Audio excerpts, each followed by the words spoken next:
Acho que agora vai.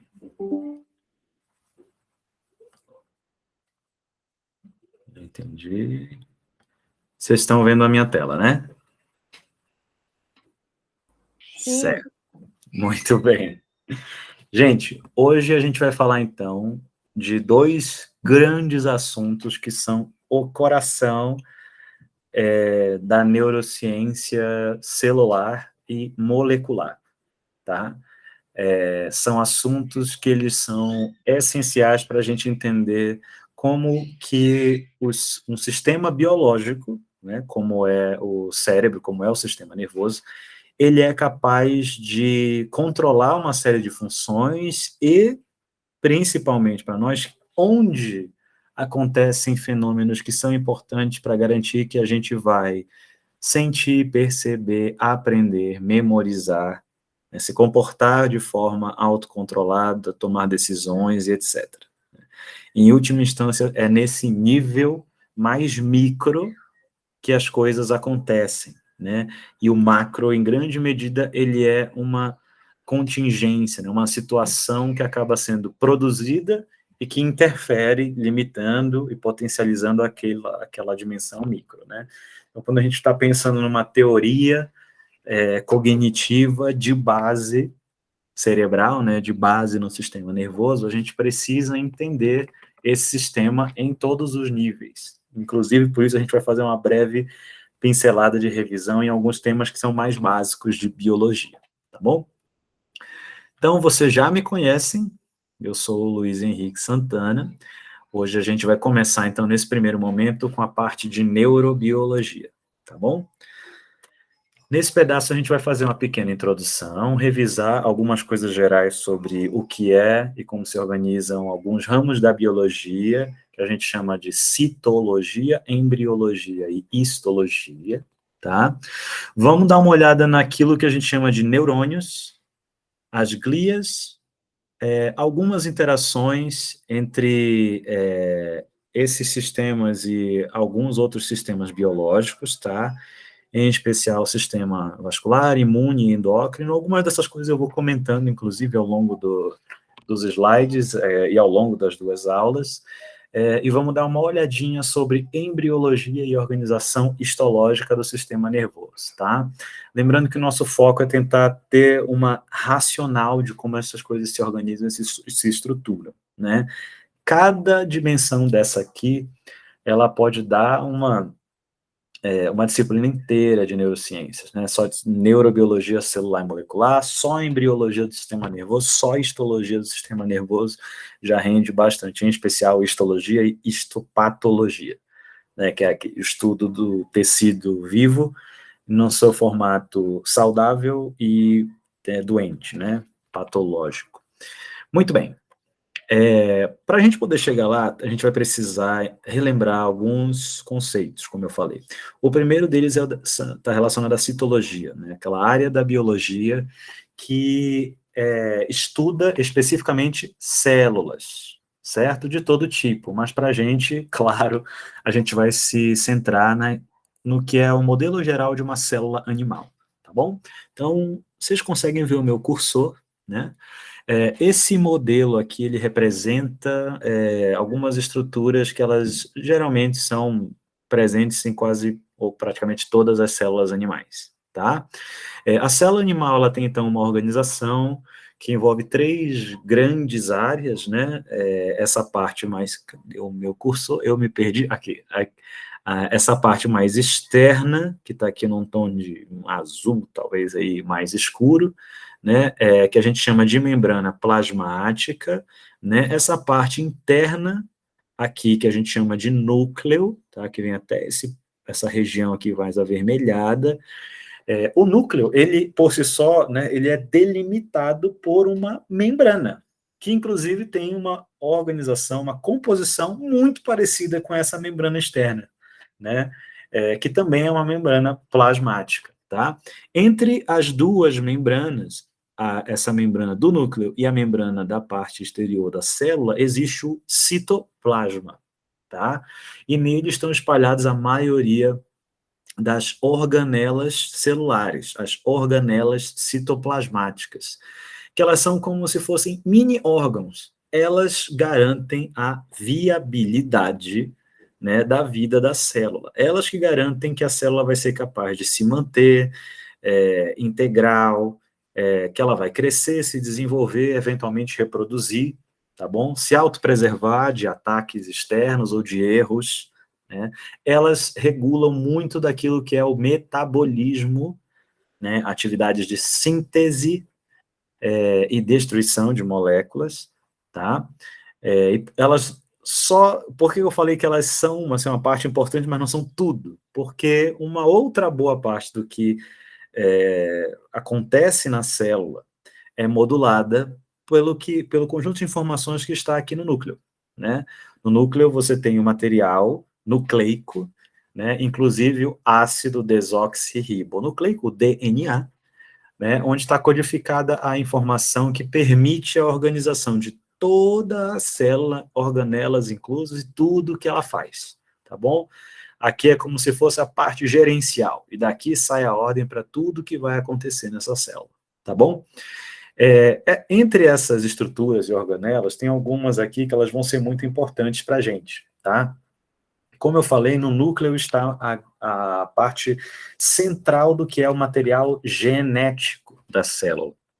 Então, ele se forma e passa, preserva e passa à frente para a próxima geração aquilo que é essencial e que define a organização da célula, ok?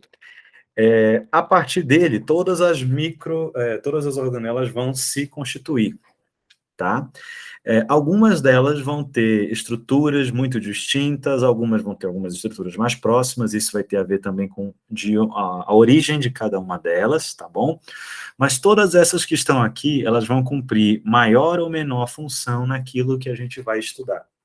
Então, os microtúbulos, por exemplo, eles têm um papel importante em qualquer célula animal para reprodução, né? Eles modulam os processos de mitose, meiose e tal, principalmente no que envolve o movimento do material nuclear, mas eles também têm uma função estrutural e de transporte. E nas células nervosas eles vão cumprir uma função desse tipo, tá bom? Os retículos, né, o retículo endoplasmático, tanto o liso quanto o rugoso, eles compõem também redes de encanamento, redes de distribuição, transporte e comunicação de material dentro da célula, que permite que ela sintetize coisas, né, proteínas, ácidos graxos e outros elementos, né, glicoproteínas, por exemplo, e também que ela seja capaz de metabolizar e excretar coisas. O retículo endoplasmático liso, ele também vai cumprir uma função de defesa contra toxinas, por exemplo, tá? A mitocôndria é a casa de força da célula, ela é responsável pela geração de energia, tá? E células que dependem de movimento vão usar mitocôndrias, o espermatozoide, por exemplo, né, ele usa a energia gerada pelas mitocôndrias para se deslocar até encontrar o gameta feminino, e neurônios vão usar mitocôndrias para diversas coisas, mas tudo que envolve uso de eletricidade ativa no neurônio, né, quando ele vai gerar eletricidade, vai ter uma participação importante das mitocôndrias, tá bom?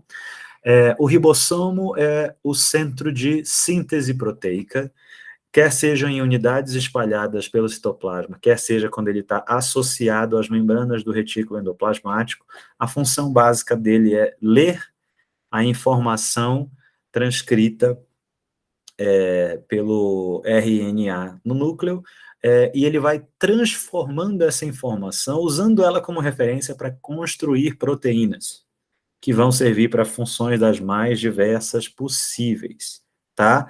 Entre proteínas que ele vai ajudar a sintetizar, estão algumas delas que vão compor receptores de membrana e neurotransmissores, por exemplo, tá? O complexo de Golgi, ele é muito importante para síntese, armazenamento, transporte e secreção de material em especial glicoproteínas. Então, ele vai ter uma função na formação de vesículas, de bolsas que guardam material dentro do neurônio, dentro de outras células nervosas, e, portanto, ele vai acabar tendo uma função ali secundária de ajudar na formação, transporte e síntese ali de neurotransmissores também, tá bom? Muito bem. A membrana plasmática por si só, que está aqui, vou passar esses dois por enquanto, tá? Ela tem uma função muito importante, tanto para delimitar a área do neurônio e as ações até onde vão as ações que ele exerce, tá? Quanto de ser uma região essencial para a captação do sinal, dos biosinais, que é uma palavra que a gente vai usar muito na aula de hoje, e condução do sinal neural ao longo das células nervosas, em especial dos neurônios, tá bom? Todas essas coisas aí, a gente vê desde a escola, depois vê na faculdade, são coisas que elas estão aí na cabeça, perdidas em alguns lugares, tá? Embriologia é uma área da biologia que ela vai se dedicar ao estudo do desenvolvimento embrionário. Quando a gente fala, por exemplo, de um mamífero como o humano, todo aquele período que vai da formação do ovo, né, ou zigoto, até a hora ali do amadurecimento e próximo ao parto, né, todo aquele estágio que vai da concepção até a formação de um novo indivíduo, está compreendido dentro do estudo dessa área que a gente chama de embriologia, tá? E para nós isso vai ser importante, tanto porque ela ajuda a compreender um pouco daquela macro-organização que a gente viu nas primeiras aulas, quanto porque uma série dos mecanismos que a gente estuda aqui são influenciados diretamente por variáveis embriológicas, tá? Da variabilidade da estrutura das células até o tipo de conexão, de quem elas vão fazer conexão e tudo mais, tá? Eu sei que, dependendo do curso de origem de cada um, às vezes essa é um assunto que não é tão aprofundado, tá? A gente não vai fazer um curso de embriologia aqui, mas tem alguns pontos importantes da gente aprender a reconhecer da relação entre sistema nervoso e tegumento, né, a parte de epitélios em especial, e alguns processos que envolvem o amadurecimento de algumas células, de algumas regiões, a formação do tecido nervoso, tá? Até para a gente pensar algumas coisas lá na frente sobre ética e neurociências, tá bom? Muito bem. E a última delas é uma que a gente precisa saber o nome, a gente precisa saber de que se trata, né? A histologia é uma subparte da biologia que estuda os tecidos vivos, tá? Mas tem muita coisa dela que é instrumental, envolve métodos específicos e conhecimentos específicos, de modo que o que for mais importante aqui de reconhecimento, de células de composição, a gente vai ver, e algumas outras a gente vai passar adiante, mas para a gente poder ter uma ideia da organização geral do tecido nervoso, tá bom? E aqui é uma brincadeirinha, né, que até separa. A histologia muitas vezes é uma coisa tão técnica, que para quem está começando, né, às vezes você vê uma imagem como essa aqui e um olho treinado consegue reconhecer uma série de estruturas e partes, e o olho não treinado só consegue ver círculos rosa, círculos rosa, círculos rosa, círculos rosa, né? Até por isso mesmo eu não teria pretensão de falar tanto mais aprofundado desse pedaço para vocês, tá bom? Mas então, entrando propriamente no nosso assunto de hoje, os sistemas biológicos, tá?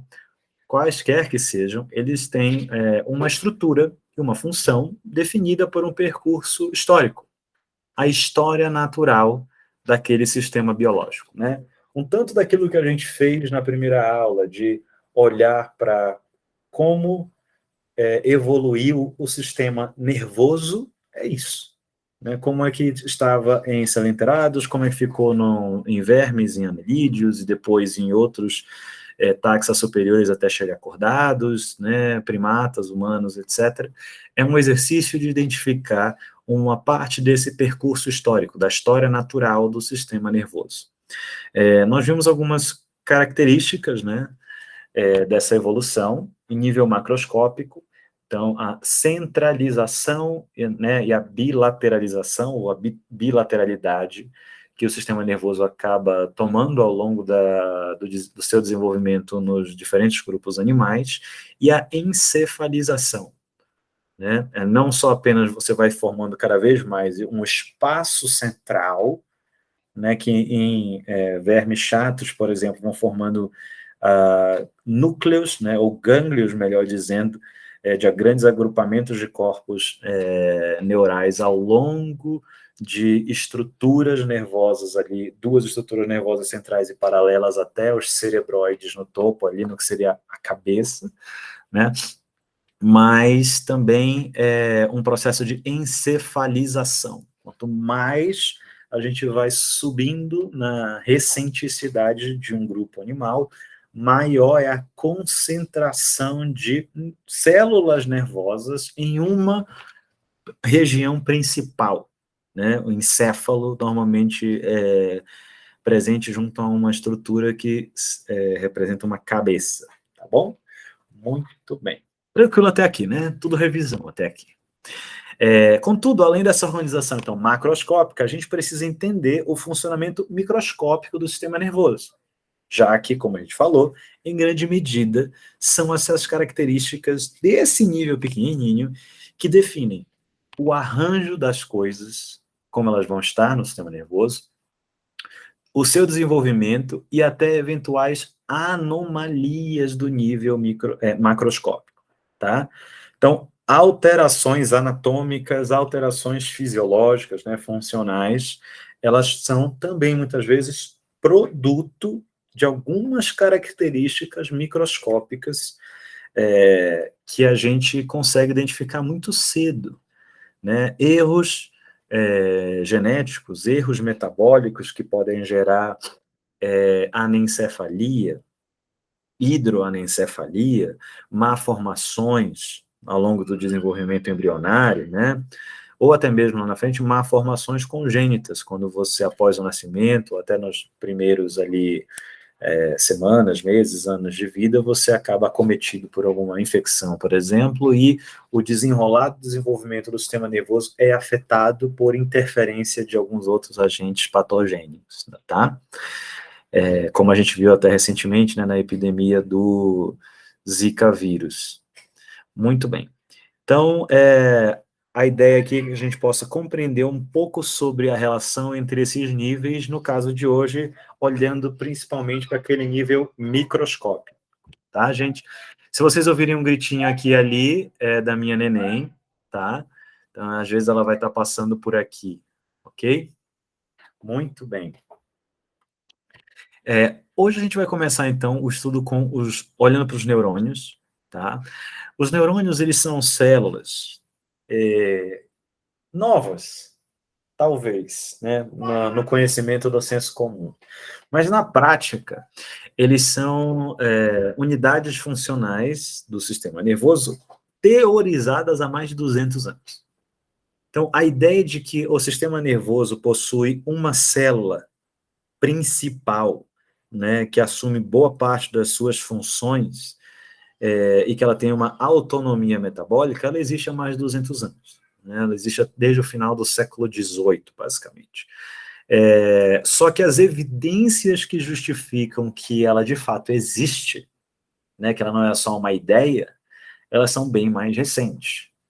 Né? Então, se eu estava falando ali de final do século, dos anos 1700, né, as evidências que mostraram que, de fato, existiam neurônios como unidades independentes, elas foram descobertas por um espanhol, o senhor Santiago Ramón y Cajal, e o Camilo Golgi.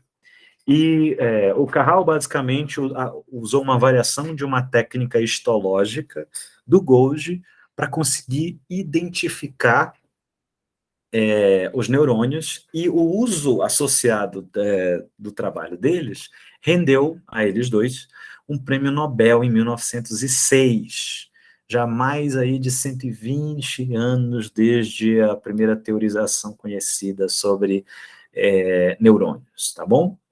Eles podem se apresentar com uma enorme diversidade morfofuncional, tá? Ou seja, anatômica e fisiológica, entre diferentes regiões anatômicas do sistema nervoso, entre diferentes organismos e, claro, entre diferentes taxas, diferentes espécies ou grupos animais, tá bom? Contudo, eles têm uma anatomia geral que, se a gente puder simplificar, ela é definida a partir dessas estruturas que a gente conhece como dendritos, o corpo celular, o axônio e o terminal axonal, ok? Para ir para uma coisa mais concreta, né? Esse aqui é um modelinho que eu tenho certeza que todo mundo já viu em algum lugar, né? Ele representa um tipo de neurônio, aqui com uma árvore dendrítica, certo? O conjunto de estruturas que elas têm esse formato arbóreo, né? Que ele vai se ramificando e se projetando desde essa base, ok? Eles vão servir como espécies de antenas vivas, tá? E é muito importante esse adjetivo nesse caso, de vivas, porque o tamanho, o volume e a especificidade da conexão entre esses dendritos aqui e outros neurônios vai variar ao longo do desenvolvimento desse neurônio aqui, ao longo da vida desse neurônio aqui, tá bom? Então ele não é estático. A gente olha um modelo estático, mas ele é bastante dinâmico, desde a sua formação até o dia da morte dele, certo? Que pode, inclusive, acompanhar a nossa vida praticamente inteira, dependendo da área e do tipo de neurônio que a gente está falando, ok? A segunda parte envolve esse corpo celular, que é onde tem o núcleo do neurônio, portanto, é onde está armazenada a sua informação genética. Boa parte das organelas que a gente viu, elas vão estar também aí presentes, tá ok? Espalhadas dentro desse corpo celular, e boa parte da fisiologia que permite que esse neurônio se mantenha, cresça e viva, ela vai acontecer aqui também. Não exclusivamente, mas uma boa parte, uma parte importante, tá bom? Em relação à comunicação dele com outros neurônios, também vai ser nesse pedaço aqui que muitas vezes vários processos vão acontecer para tanto transmitir o sinal advindo de outras células, quanto reter e alterar esse neurônio a ponto dele mudar a forma com que ele reage aos eventos do ambiente que se apresenta. E se ele muda por conta das experiências, a gente está falando aqui de uma base, tá, biológica para a aprendizagem. Ok? Tudo tranquilo até aqui? Muito bem, vou assumir que sim. Ao final desse corpo celular, começa uma estrutura que para nós também é muito importante, que é o axônio, né?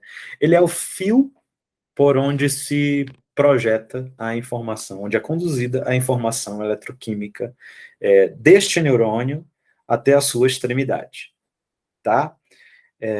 Esse corpo celular, ele não entra em contato diretamente com o próximo neurônio com o qual ele vai se comunicar.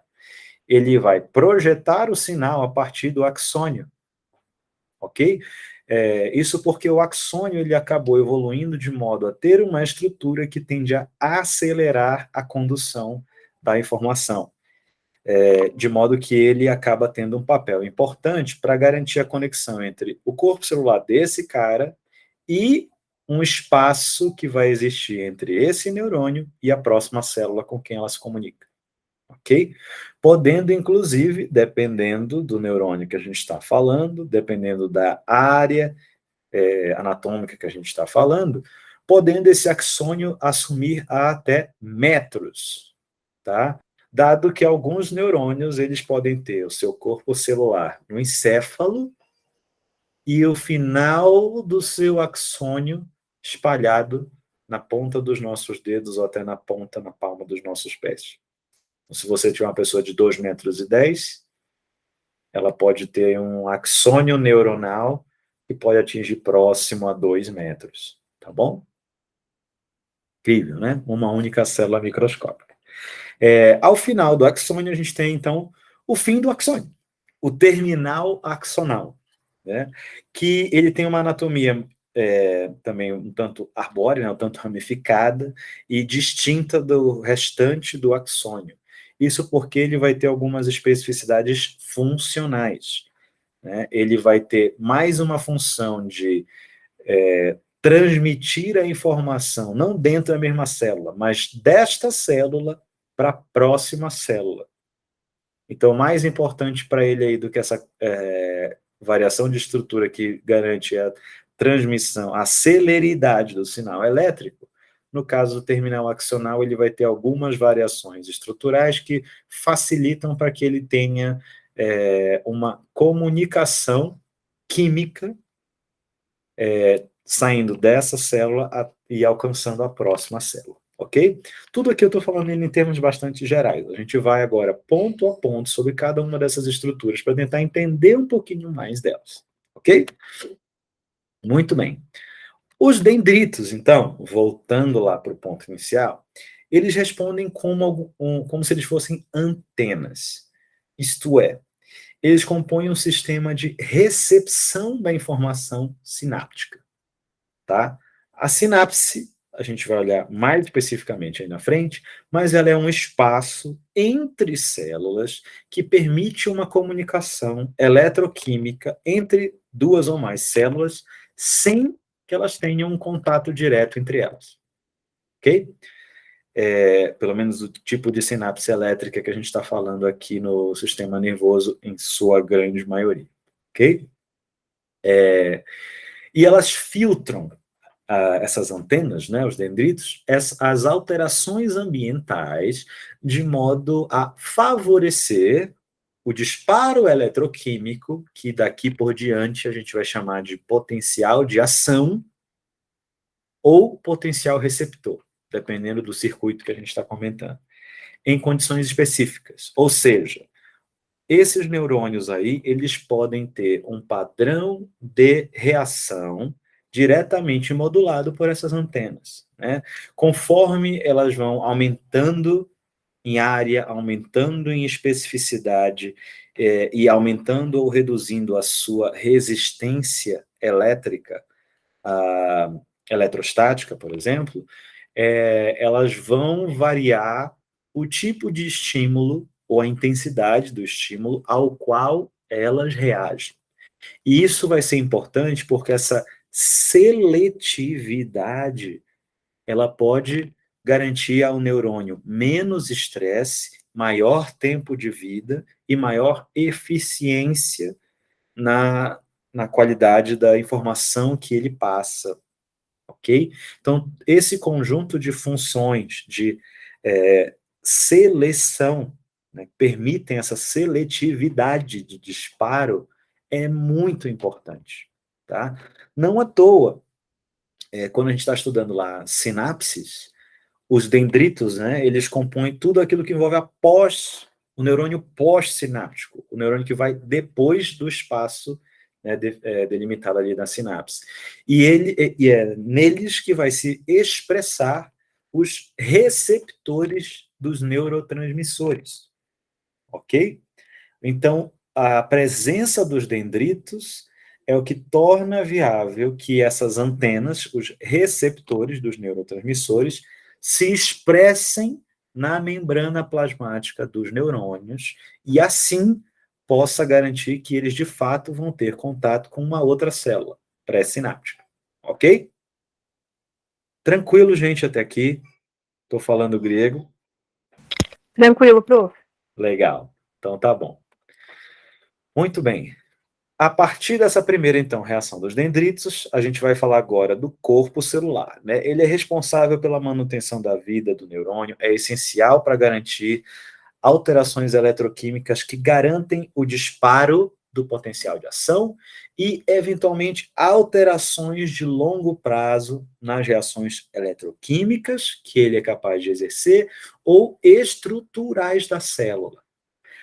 Tem alguns tipos de fenômeno que vão acontecer depois que os dendritos recebem a informação que podem fazer com que aquele neurônio ele produza mais receptores, menos receptores, mais arborização dendrítica, então mais dessas arvorezinhas barra antenas, tá? Ou menos, ok?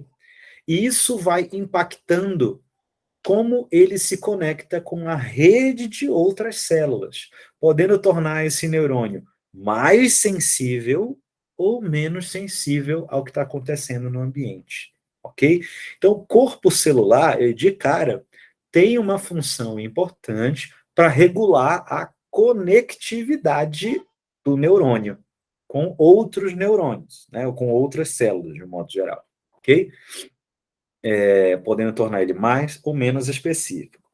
Ele também vai ter um papel para síntese dos neurotransmissores. Neurotransmissores são, em essência, proteínas. Então, se eles são proteínas, né, peptídeos, né, que são as unidades básicas das proteínas, ou proteínas mesmo, elas vão precisar ser sintetizadas por um conjunto de organelas. Né? A informação vai vir do núcleo dessa célula, ela vai acionar uma maquinaria celular na forma dos ribossomos livres, ribossomos associados lá ao retículo endoplasmático. Então, aquilo que permite a síntese de neurotransmissores acontece a partir das informações do núcleo e dessa maquinaria celular, que em grande medida está no corpo celular. Inclusive, uma boa parte dos neurotransmissores, ou daquelas moléculas que vêm antes dos neurotransmissores, elas são sintetizadas no corpo celular, na sua fase final, ou principalmente nas suas fases preliminares, e transportada por dentro do axônio até o terminal axonal, tá? Que a gente vai falar em seguida do axônio, mas então ele também tem esse papel de síntese. E, por último, o corpo celular ele vai ter um papel importante para o desenvolvimento e amadurecimento desse neurônio, tanto porque ele influencia na arborização dendrítica, quanto pela proliferação do axônio, ok? Toda mudança estrutural da célula, né, ela é uma mudança desenvolvimental dessa célula. Então, ela não vai acontecer em qualquer lugar, em qualquer momento. Ela vai acontecer mediante algumas situações. E essas situações, elas podem ser tanto direcionadas por coisas de fora desse neurônio, um estímulo que está presente no meio, uma molécula que dá a dica para aquele neurônio que é hora de crescer, tá? Quanto ela pode ser oriunda de uma estimulação de dentro do neurônio. Indicadores do citoplasma vão afetando essa célula até atingir o citoplasma ou atingir o núcleo, de modo que ele muda a sua fisiologia e passa a ter uma nova forma de reagir ao ambiente. Ok? Isso que eu estou falando, eu sei, está muito abstrato. Quando chegar a hora dele ser mais concreto lá na frente, eu vou retomar. Lembra que eu falei? Tarará? Muito bem. Mas só para a gente ter uma ideia geral, então, por enquanto. Ok. O axônio, ele é o responsável pela condução do sinal neural ao longo de um mesmo neurônio. A gente já falou de sinapse. A sinapse garante a conexão entre células, né? No nosso caso aqui, entre neurônios, essencialmente. O axônio, ele vai garantir a transmissão do biosinal, né, do sinal eletroquímico que é conduzido ao longo dessa rede nervosa, dentro do mesmo neurônio, dentro da mesma célula, ok? Como tudo que a gente está falando é 3D, né, o neurônio ele é um fio. Vou usar isso aqui, um fio de uma rede, ok? Então, ele, diferente de como a gente está acostumado a pensar a estrutura de cabeamento, né, que pode ser um cabo cada vez mais longo, mais longo, mais longo, mais longo, mais longo, até alguma central, né? O sistema nervoso ele vai ter uma série de fios que estão enfileirados. Né? O neurônio ele é um pedaço, ele é um filamento dentro dessa cadeia maior de fios. A sinapse é o espaço entre esses filamentos, ok? E o axônio é um pedaço desse filamento que a gente chama de neurônio. Então, na sinapse você tem um ponto de comunicação entre os pedaços desse fio, e no axônio você tem uma estrutura que está conduzindo o sinal dentro do mesmo pedaço, dentro do mesmo neurônio, ok? Dentro do mesmo fio. Certo, muito bem. Essa anatomia do axônio, ela vai ser decisiva para a velocidade com que o sinal é conduzido, para o destino desse sinal, certo? Quanto mais ramificado o axônio, maior o potencial dessa célula se conectar com outras células, ok? Quanto menos ramificado for esse axônio, maior a especificidade da comunicação dessa célula com apenas mais uma ou poucas células, ok? Muito bem. Outra coisa é que o axônio ele tem algumas estruturas a ele associadas que podem torná-lo mais condutor ou menos condutor da eletricidade. Nessa eletricidade você tem a informação codificada. Então, ele pode tornar o tipo de cobertura que esse axônio tem, pode tornar a velocidade do sinal maior ou menor. Né? Para quem lembra alguma coisinha aí, ou já teve algum contato de outras formas com essa parte da fisiologia, existem vias de dor que têm velocidades diferentes de condução do sinal. Isso acontece porque os axônios dessas vias de dor, eles têm uma estrutura que varia. Uma podendo ter uma camada de gordura, né, de mielina, mais acentuada, mais adensada do que outra. E quanto mais adensada, maior o isolamento entre os pontos e maior a velocidade da condução da corrente naquele ponto, tá bom? Muito bem. Por fim, a gente tem, então, o terminal axonal, aquela partezinha final, a arvorezinha do final, né? Ela é a parte mais distal do axônio. Esse adjetivo distal, ele se refere a distante. Distante do quê? Do ponto de referência. Sempre é distante em relação a um ponto de referência, tá? Em anatomia. No caso do neurônio, é distal em relação ao centro. O centro é o corpo celular, tá bom? O centro, ele não precisa ser o ponto no meio, tá? Esse centro, ele é um ponto de referência. No caso aqui, ela é uma referência um tanto metabólica, ok?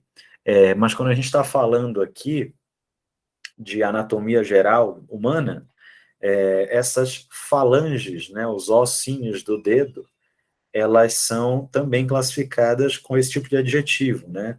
Quanto mais distante do centro ela está, elas são classificadas como proximal, média e distal, tá? A ponta dos nossos dedos é formada pelas nossas falanges distais, tá bom? Pode ser distal, tanto em relação aqui ao carpo, né, aos ossos que compõem aqui o carpo, quanto distante em relação ao centro do corpo, ok? A mão é uma estrutura mais distal do que o braço, por exemplo. Ok? Muito bem. Dentro desse terminal axonal, vai acontecer uma parte muito importante da fisiologia da sinapse. Tá? Isso porque ele é comumente habitado por vesículas, pequenas bolsas em que estão contidas moléculas que a gente chama de neurotransmissoras. elas são capazes de levar o sinal de um neurônio para outro neurônio, ok? E com isso, a informação a respeito de uma certa fonte sensorial ou motora, ok? Muito bem. Essas são as estruturas básicas dos neurônios, tá? Os neurônios são uma parte importante do que é o sistema nervoso. Mas eles são apenas uma parte, tá? Tem uma série de outras células que compõem o sistema nervoso. E elas não estão só de figuração nos livros de neurociência. Elas cumprem funções que são tanto de autopreservação, né, desse sistema estrutural, de metabólica, né, e de proteção, tanto mecânica quanto de defesa, mas também elas cumprem, dependendo de onde elas estão e do momento da vida do desenvolvimento daquele organismo, elas vão ser essenciais, tanto para proliferação do tecido nervoso, quanto para o amadurecimento e a diferenciação das células nervosas, e depois para modulação de diversas sinapses, tá? Então, muito do que a gente fala sobre neurodesenvolvimento, neuroplasticidade, envolve os neurônios? Sim, mas muito desse outro grupo de células também que a gente vai estudar, tá? Antes de chegar nelas, é verdade, tem esse ponto. Primeiro meu café. Os neurônios, apesar da gente ter visto esse modelinho aí simplificado, eles não se apresentam apenas de uma única forma, ok? A anatomia dos neurônios ela é bastante diversa, tá? Tanto a anatomia regular e quanto mais a anatomia que a gente chama de patológica. Porque para cada alteração significativa em um neurônio, né, dentro em uma doença, você provavelmente vai ter configurações anatômicas que são específicas e que ajudam a gente, inclusive, a diagnosticar algumas doenças, né? Quando o neurônio perde axônio, ele passa a ficar só com o resto, né, das suas estruturas.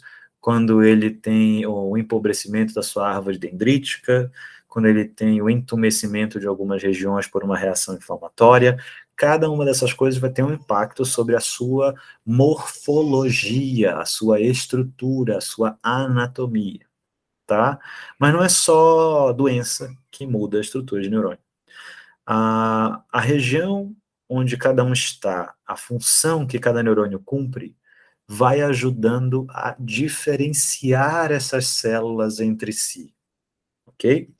Então, entre as muitas funções que ele pode tomar, e algumas estão representadas aí, a gente vai estudar brevemente aqui algumas, tá? Uma delas é o neurônio unipolar. Eles estão presentes, em sua maioria, em regiões ganglionares e em projeções nervosas longas. Então, uma coisa que a gente consegue ver aqui é um neurônio que ele conecta pele e medula espinal, tá?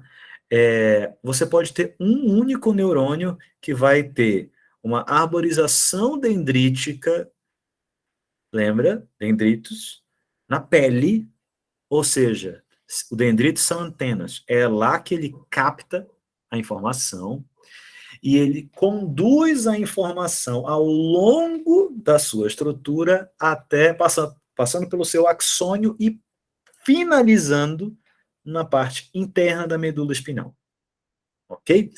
Ele possui um único axônio e ele é muito eficiente para oferecer conexões específicas, pouco ramificadas. Então, aquela informação que está vindo da pele, ela vai vai captar a informação numa certa região, um campo receptivo, e ela vai levar essa informação para um interneurônio, por exemplo, ou uma pequena população de interneurônios, neurônios que estão entre conexões sinápticas e que podem comunicar a informação diretamente para o encéfalo, tá? Tem uma via ascendente para comunicação com o encéfalo, ok? Muito bem. Outra morfologia, né, variante do neurônio é o neurônio bipolar, tá? Eles são neurônios que têm um processo dendrítico que termina no que se chama um inchaço apical, tá?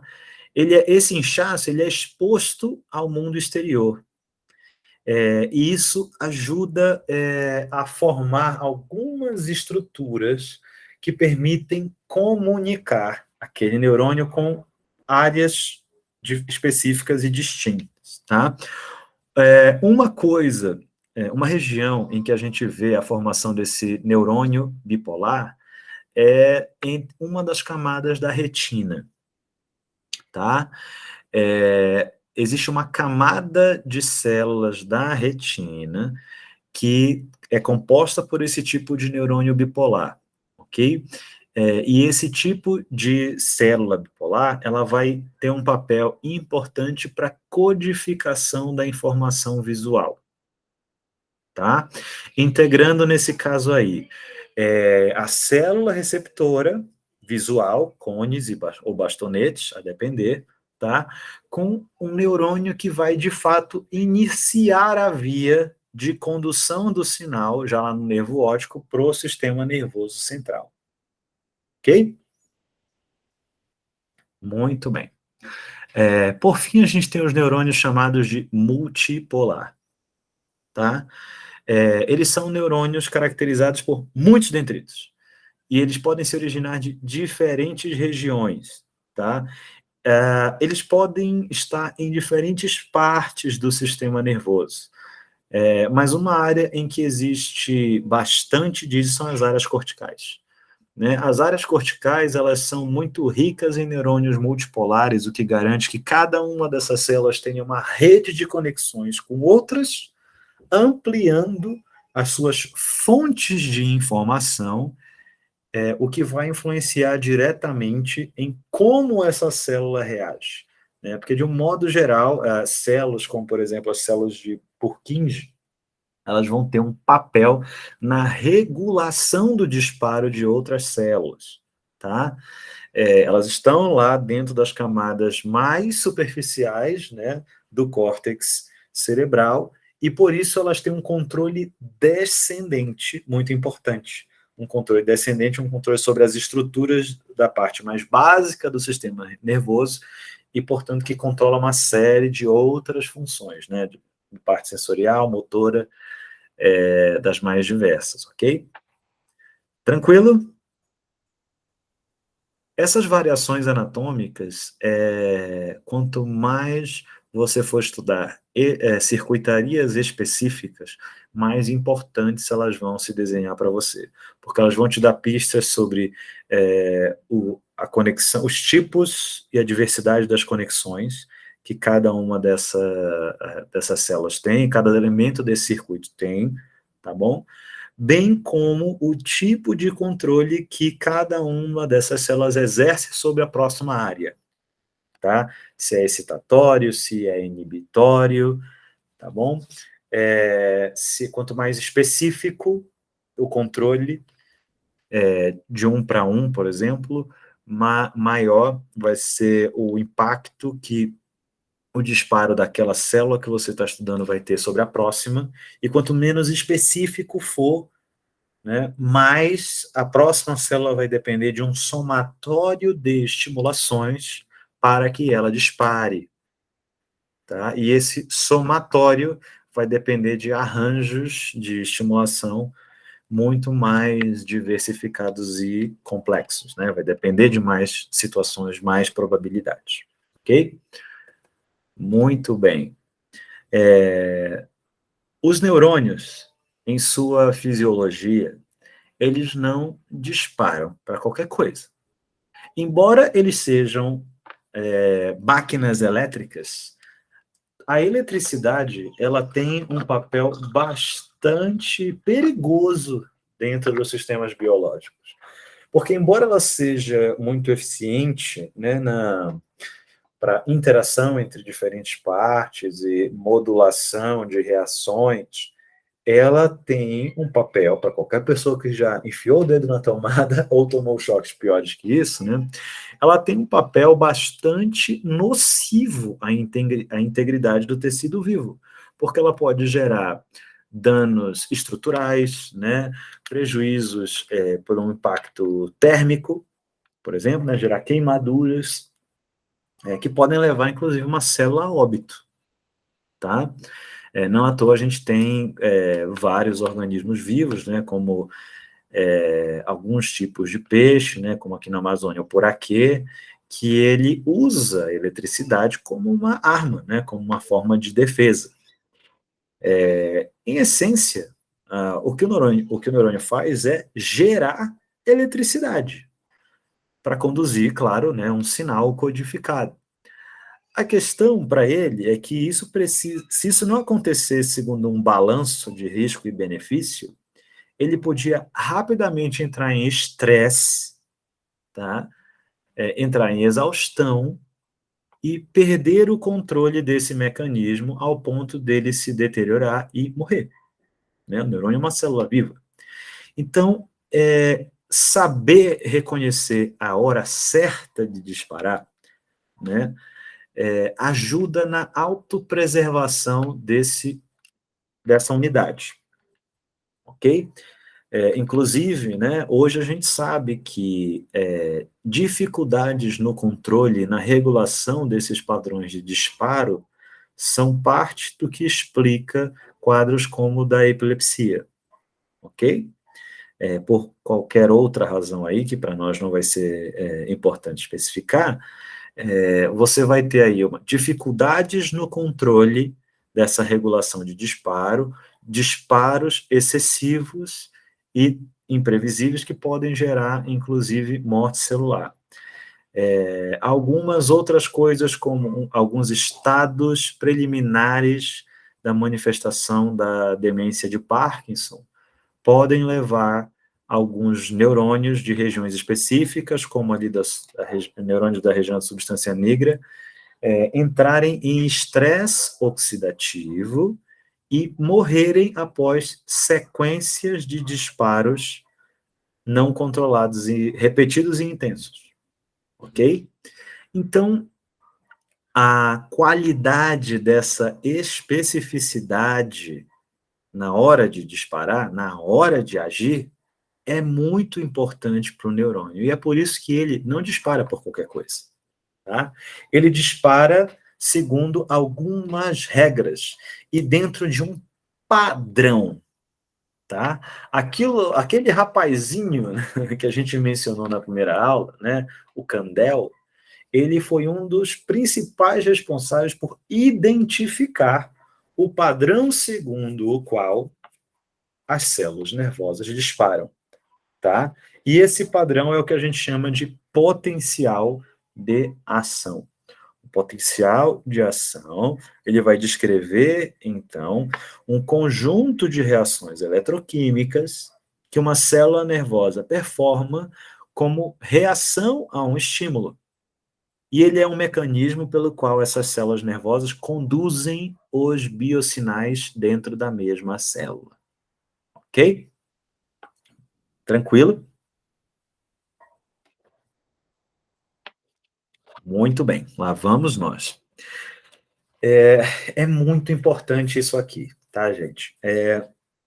Tanto para a gente identificar como é que acontece a detecção de um sinal nervoso, quanto para servir de base para estudar outros processos mais aprofundados, que a gente não vai ver hoje aqui, mas que envolvem eventuais mecanismos moleculares de aprendizagem, como a LTP, a potenciação de longa duração, tá? Que é um mecanismo básico aí de aprendizagem. Muito bem. O que acontece num potencial de ação? O neurônio está lá vivendo a vida dele e, a todo momento, estímulos elétricos, né, acontecem próximos a ele. ok? Esses estímulos, eles podem ser positivos, podem ser negativos. Ops, só um minutinho. Deixa eu ver se eu consigo ocultar isso aqui. Aqui, muito bem. Eles podem ser positivos ou negativos, tá? O neurônio, em seu estado de repouso, ele não é neutro, tá? Cada neurônio vai ter ali um potencial de repouso específico, tá? Segundo a sua unidade e segundo a sua função, tá bom? Mas, de um modo geral, ele vai ser negativo, de modo que os estímulos que vão garantir que ele tenha uma reação elétrica vão ser os estímulos que tenham, a princípio, uma carga elétrica mais positiva do que a dele, tá? Então, para que ele dispare, ele vai ter que passar por um processo de despolarização, que tire ele do polo elétrico que ele está, gerando uma perturbação, e a partir disso, ele gera uma cadeia de eventos muito específica, tá? Não é qualquer estímulo de carga positiva que vai ter esse efeito, inclusive. Mas a partir de um certo threshold, ou limiar, se aquele evento, aquele estímulo, for forte o suficiente para atingir o limiar elétrico, ele vai ser capaz de produzir a abertura de canais de membrana que garantem um influxo, uma entrada volumosa de sódio, tá? De íons de sódio, íons positivos, tá? Eletropositivos. Esse primeiro estímulo positivo, então, se ele é igual ou superior a um certo limiar eletroquímico, ele pode ser capaz de induzir uma reação de abertura dos canais de sódio e um influxo, uma entrada de íons sódio que vai aumentar a eletropositividade do neurônio inteiro até um certo limite. Quando essa eletropositividade atinge um certo teto, que também varia de neurônio para neurônio, essa célula vai precisar se defender, né? O excesso de carga positiva, o excesso de sódio dentro desse neurônio, ele tende a gerar uma pressão osmótica nesse neurônio. Então, quanto mais sódio dentro, mais ele tende a absorver água. Absorvendo muita água, ele pode explodir. Então, para ele se defender dessa pressão osmótica, ele passa, então, a ter algumas reações de compensação. Então, ele vai abrir canais de potássio dessa vez, e ele vai expelir uma parte da carga que ele recebeu, ok? E aí, expelindo uma parte dessa carga, ele vai começar a se rebalancear, né?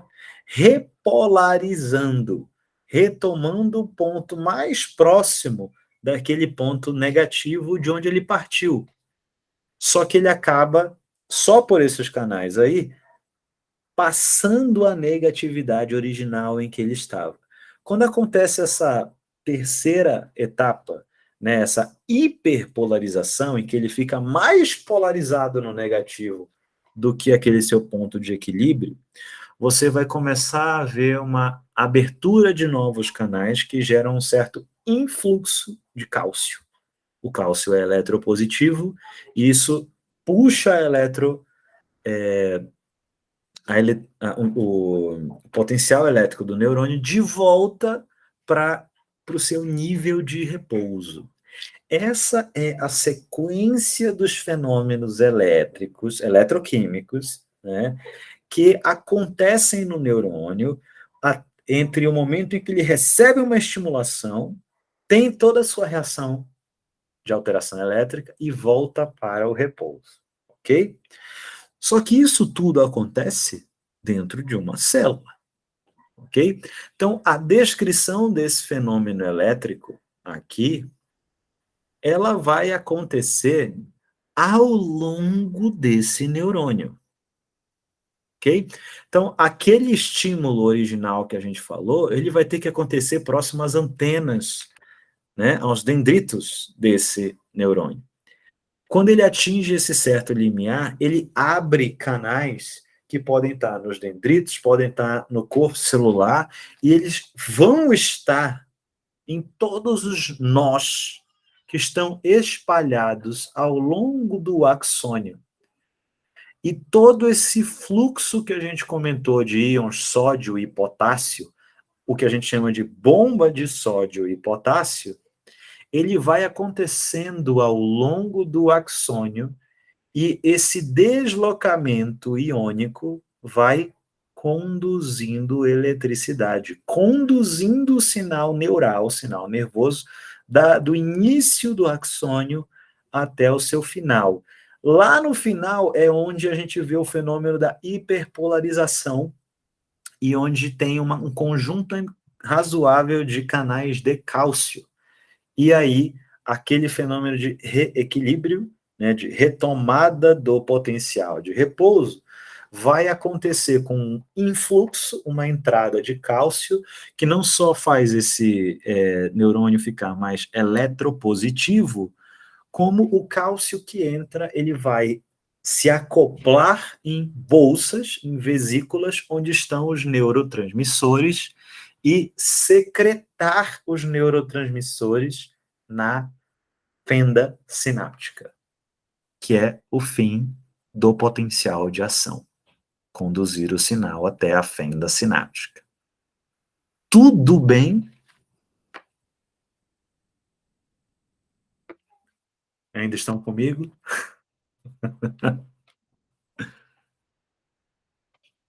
Tô me sentindo de volta em 2018, prof, quando você me ensinou isso pela primeira vez. É verdade, é verdade. Já faz um tempo, hein? Já uma Copa do Mundo / Olimpíada. Socorro, Deus. Muito bem. O potencial de ação, ele conduz a informação de um ponto a outro dentro do mesmo neurônio, segundo um padrão previsível. O que a gente vê nessa curva de potencial elétrico é um subproduto dessa cadeia de reações químicas que a gente acabou de mencionar aqui, tá? Mas é exatamente por isso que essa curva é tão bonita e importante. Ela é algo simples de você olhar e identificar o padrão que ela segue, de ficar mais positiva, mais negativa, super negativa e voltar para o repouso. É um movimento simples, né?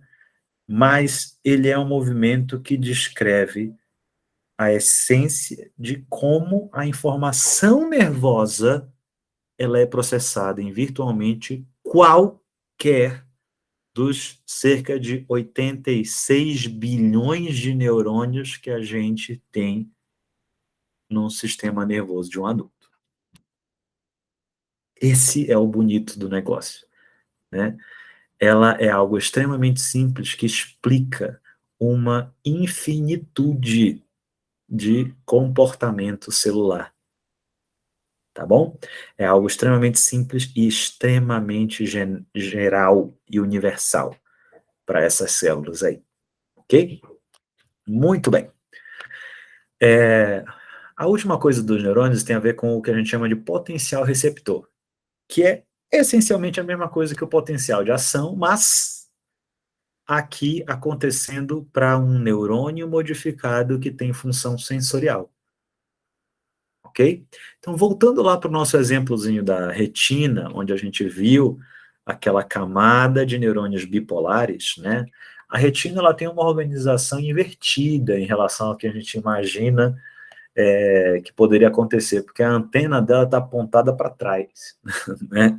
A luz, ela entra no olho, ela passa aqui pela pupila, né? Atravessa todo o humor vítreo, né, o fluido que está dentro ali do olho, e ela bate em uma boa parte do fundo do olho, embora só um pedaço disso é retina e um pedaço ainda menor é a fóvea, onde tem receptor luminoso. E quando ela bate nessa fóvea, ela não bate direto no receptor luminoso, porque ela atravessa duas camadas de células nervosas translúcidas até ela chegar nas células fotorreceptoras, as células receptoras de luz, que também são em grande parte translúcidas, exceto por uma das suas extremidades. As suas extremidades que são dendritos modificados, esses pedaços aqui, e que tem uma série de compostos e estruturas que são sensíveis à presença da luz, tá? Então, a luz tem que bater neles e interagindo com a luz, quando a luz atinge um certo limiar, eles executam o mesmo padrão, um padrão equivalente ao padrão do potencial de ação, mas um padrão de disparo que envolve despolarização, repolarização, hiperpolarização e o retorno ao potencial de repouso. Tá? A única coisa que varia é que, enquanto para um neurônio qualquer, como a gente estava descrevendo, a gente está falando, né, de um interneurônio, então ele está se comunicando com outra célula, aqui o potencial receptor acontece para um estímulo do ambiente. Qualquer estímulo? Não. O estímulo que é capaz de afetar a tal antena da célula fotorreceptora. E ela acontece em uma faixa específica de luz, que a gente chama de luz visível, né, que vai essencialmente do vermelho ao violeta. Vermelho, a laranja, amarelo, verde, azul, anil e violeta, se a gente vai nomear as 7 cores aí do arco-íris, né? É claro que existe a forma de nomear as coisas, ela pode ser bem mais diversa do que isso, mas é essencialmente nesse espectro de frequências luminosas que a gente é capaz de ver, a depender da visão que cada um tem, né? Se você tem algum tipo de daltonismo, se é mais ou menos sensível à luz e etc. Ok? Muito bem. Falamos. São 8h30, eu vou falar das glias. Quando eu terminar esse pedaço das glias, eu vou tentar falar um pouquinho mais rápido deles, tem menos coisa para a gente falar aqui, dado que é uma aula introdutória. Aí a gente faz uma pequena pausa de 5 minutos para todo mundo ir ao banheiro, tomar uma água e tomar um café, tá? Café de noite, né? Sim, mas sim. Muito bem. Então, eu vou falar agora sobre o irmão pobre do neurônio, né? Aquele irmão que não é tão famoso ali, o primo não famoso, né? Aquele que, para quem o pessoal fala, esse aqui é o seu primo que tem 18 anos, já passou 7 vezes na Receita Federal, né? Que são as glias, né? O neurônio é o superstar da neurociência e as glias, por muito tempo, foram colocadas de escanteio no ensino da neurociência, embora elas tenham papéis essenciais que cada vez mais estão sendo descobertos e valorizados, tá bom? Muitas vezes a gente vai ter uma introdução simplificada delas, que é um pouco do que a gente vai fazer aqui, assim, tá? E eu já estou fazendo aqui o meia-culpa, né, assumindo uma parte dessa responsabilidade. A gente tem que fazer escolhas na hora de definir um programa de introdução, em especial, mas eu gosto de fazer a ressalva para dar a chance para quem é curioso buscar mais conhecimentos sobre elas, tá bom? As glias, então, elas têm... Deixa eu voltar aqui. Elas são células que elas são associadas, né, ao sistema nervoso. Elas vão ter papéis muito diversificados, né? Elas não exercem o mesmo tipo de papel de condução, processamento e condução do sinal diretamente, né, em sua maioria, mas elas têm papéis essenciais para o funcionamento do sistema nervoso. E o papel que cada uma dessas aí vai ter depende, tá, do tipo de célula glial que a gente está falando, da localização dela e, claro, da anatomia, de aspectos morfofuncionais, né, do tipo de glia que a gente está falando, ok? Então vamos lá. Aqui deu uma sobreposição. Eu vou falar desses caras então, mas voltando para o slide anterior, tá? Dois grupos de células gliais muito importantes são as células de Schwann e os oligodendrócitos, tá? Isso porque eles são células que garantem o revestimento do axônio neuronal. Elas que vão compor a famosa bainha de mielina, né? Uma substância que ela é pouco condutora de eletricidade e por isso ela é capaz de gerar um tipo de isolamento elétrico em boa parte do axônio, que gera uma aceleração na velocidade de condução do sinal. Tá? Isso porque naquele fluxo, né, influxo e efluxo de íons, quanto menos espaços esses íons têm para reentrar, mais longe eles reentram. Né? E quanto mais longe eles reentram, a informação codificada está passando por um espaço maior. Ok? Então, de um jeito bastante grosseiro, esse é o impacto que eles acabam tendo. Além de ter ali um impacto de manutenção da integridade, estrutura e defesa do axônio. Okay? Então, os oligodendrócitos e as células de Schwann, elas são importantíssimas para dar celeridade e, portanto, eficiência à condução do sinal. E qualquer coisa que impacte sobre elas, gerando o enfraquecimento dessa bainha de mielina e, eventualmente, a morte dessas células de Schwann ou de oligodendrócito, vai gerar um atraso na condução do sinal, o que pode lentificar a reação de um neurônio, de um circuito neural e, por fim, o tempo de reação de uma pessoa frente a uma determinada situação. Ok? Então, alguns tipos de quadro demencial, alguns tipos de esclerose, né? Para quem já viu ou ouviu falar naquele filme O Óleo de Lorenzo, né?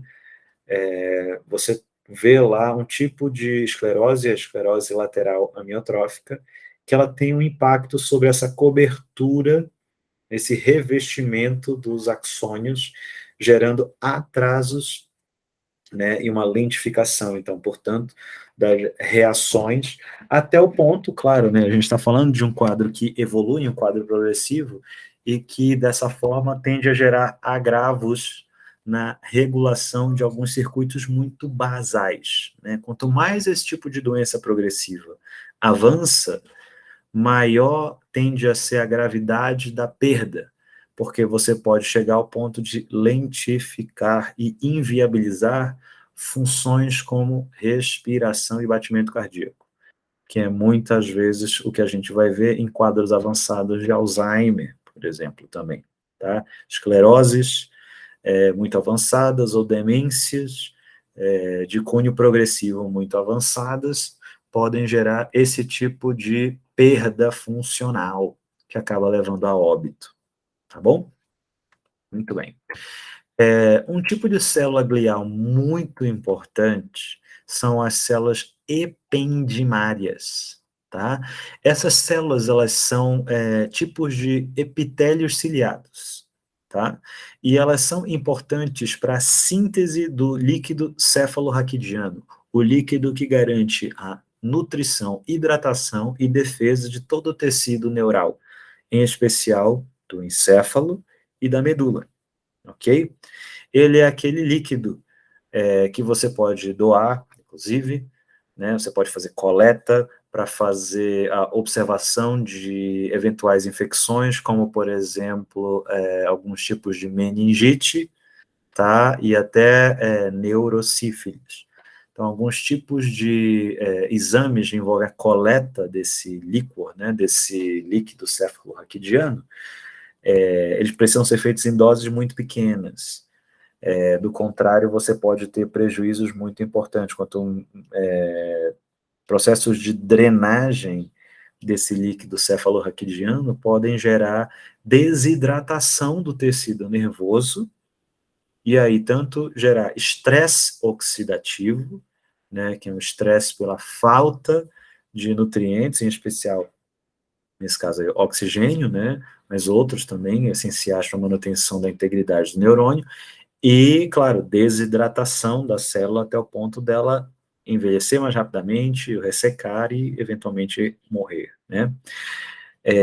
Então, é um tipo de célula extremamente importante para a manutenção do sistema nervoso como um todo, tá?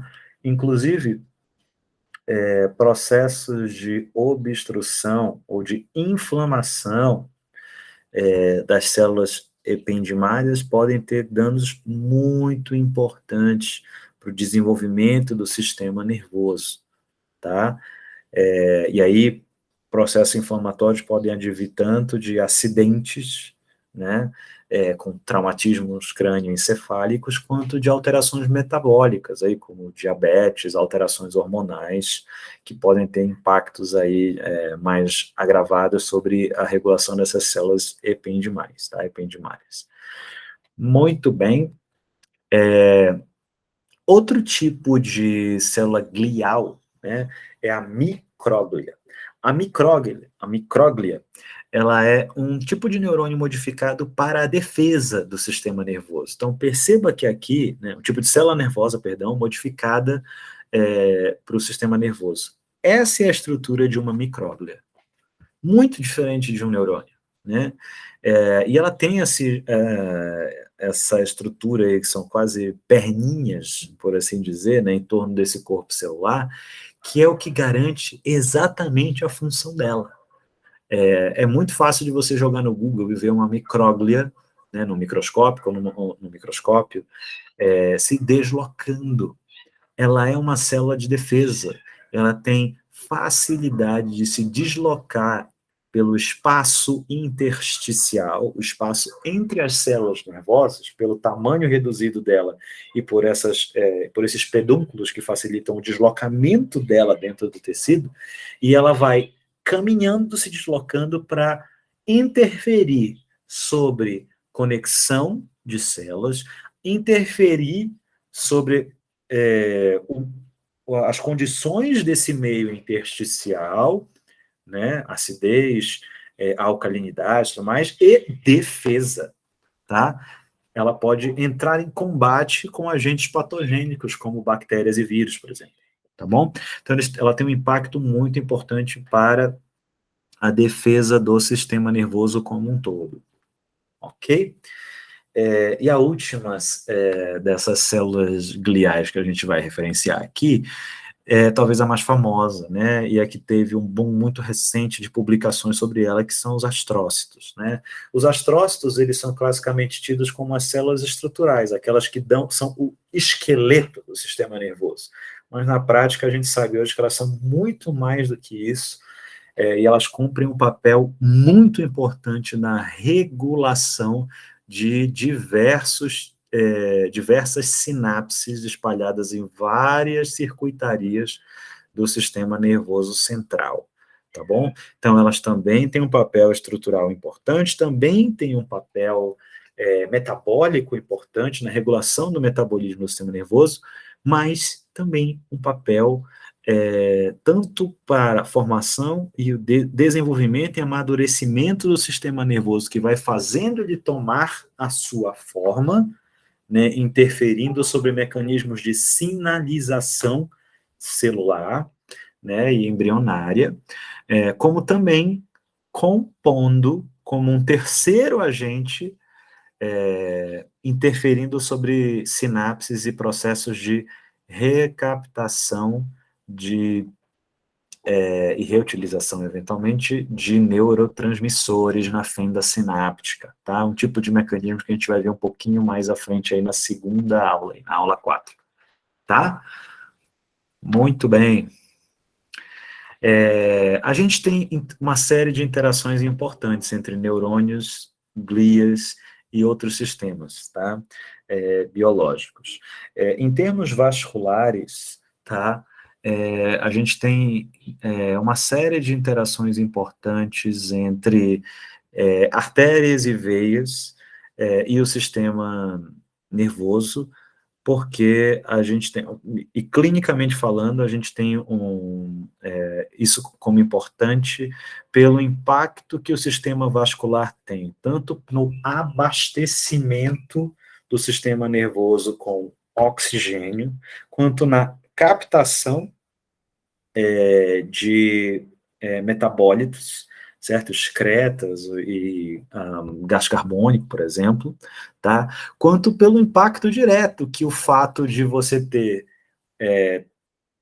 vasos circulando dentro do sistema nervoso tem, em especial quando a gente vê acidentes vasculares, né?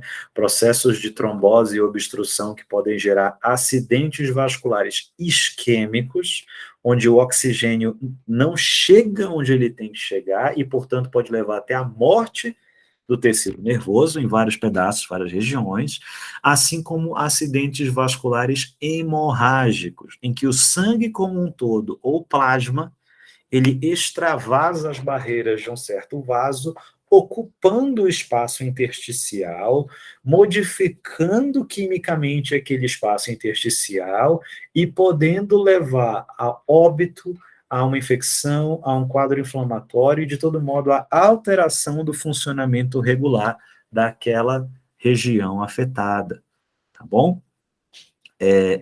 De outro lado, o sistema imune, ele tem uma série de interações com o sistema nervoso, né?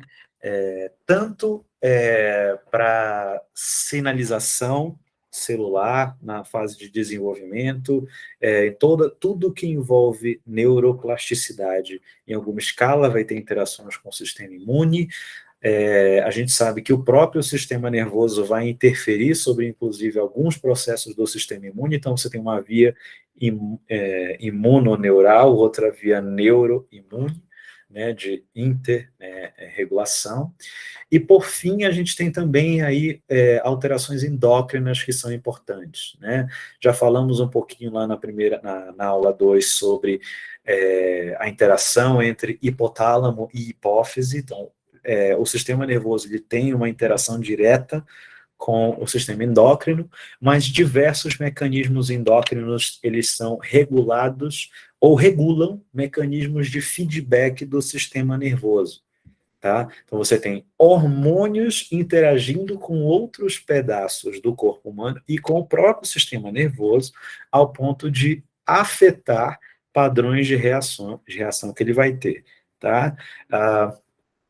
Ao ponto de você poder ter impactos sobre a formação do sistema nervoso, dependendo da presença ou ausência de alguns desses químicos, e até moléculas que elas podem ter no sistema endócrino, algumas funções específicas, né? A ocitocina, por exemplo, ela tem funções importantes para contração muscular, por exemplo, na hora do parto, e a secreção do leite materno, mas no sistema nervoso, ela tem um outro tipo de impacto, participando, por exemplo, de reações hedônicas, que a gente já falou lá no início, como reações importantes para a experiência de prazer, ok? Muito bem. Vou fechar por aqui esse pedaço, tá? Eu vou retomar desse pedaço aqui quando a gente começar a próxima aula. Eu vou dar 5 minutinhos só para a gente fazer uma pausa aqui na gravação. Muito bem, stop.